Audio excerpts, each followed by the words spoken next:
y'all, it's Kim, and today I thought, well, you know, on my calendar I've got planned bacon and eggs for dinner, but I wanted to do a little bit more than that. First of all, the temperature's dropping, so it's a good night to put something in the oven, and so I thought I'd do a crustless quiche. So let me show you my ingredients. This, I don't have a recipe for it, it's just throw it together. Let me show you what I got. What I've got here is, I've pulled out 8 eggs and some heavy whipping cream there, and then I pulled out of the refrigerator some ham, and I got this package of broccoli florets. They're frozen. I'm just going to pop this in the microwave for, I don't know, this is a steamable bag. What's it say? How long does it even say?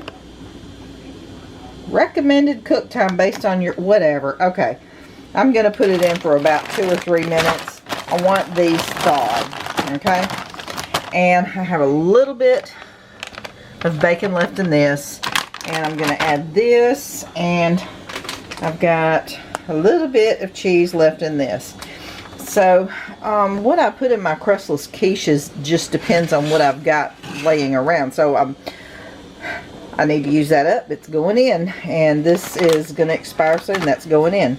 So I've just sprayed this. This is a 10-inch pie plate, and I've sprayed it, and I'm just going to pop this in the microwave for 2 or 3 minutes, let it thaw, and I'll show you what it looks like here in just a minute. Alright, so what I've done is I just took, I don't know, 5 or 6 slices out of this package of ham, and put it on here, and I just sliced across this way, and just chopped it up.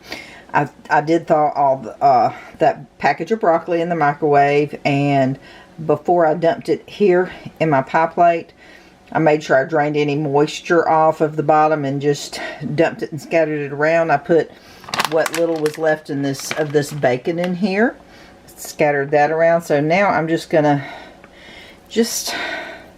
scatter around these pieces of ham, and I just kind of want to evenly distribute them here in this pie plate.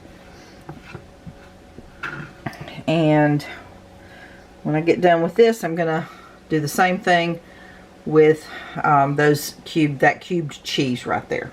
Alright, I got the cheese in here, and this is looking pretty full. So what I've got in this bowl are the eggs, and I just beat them up. I just put a good splash of the cream in here, the whipping cream, and a little salt and pepper, just salt and pepper to taste. And I'm just going to pour this over the top of this. And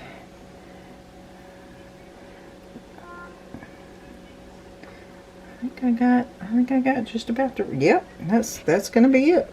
Yep. So that was the right amount. Now what I did do, I had to add, when I was cracking the eggs, a couple of them were really small, even though that was a container of large eggs. A couple of them were really small, so I did add 2 more small eggs to it, and that, y'all, that made it the perfect amount. So 8 eggs if they're all large, and maybe up to 10 if the large eggs aren't large enough, right? So this is what it looks like, and I didn't even have to add that little leftover shredded cheese because this looks good. So I've got the oven is preheating right now to 375, and when it gets heated up, I'm going to pop this in the oven and let it go. I'm going to set the timer for 45 minutes. And it might need to go up to an hour at 275. So I'll come check it after 45 minutes and see what it looks like. Okay, my oven is still warming up, but I thought I would go ahead and add to this. If this was any closer to the top of my plate, I would put a like a sheet pan underneath this, but I've got enough room for, you know, I've got a good ½ inch or more, so I'm not worried about it spilling over.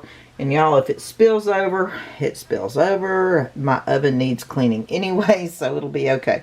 But if you're concerned, you could always set this on top of a sheet pan when you put it in the oven.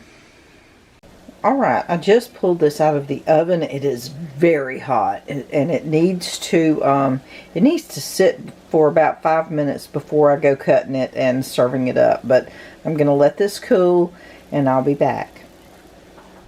The quiche is ready, and I got my slice. My daughter got her slice, and here's my slice. It did cook for 45 minutes. I didn't have to add any more time to it. I did let it rest for about 5 minutes after it came out of the oven. But yeah, it's time to eat. Well, there's my cook with me tonight, Crustless Quiche. Really good, quick and easy. It's easy to throw together. It just takes a little bit of time in the oven, but it's good for when it's a cold night. And you know, I'm gonna pop this oven door open to let the heat come out into my house because it's getting pretty cold tonight. But that's it for this video, and I'll see y'all later. Bye.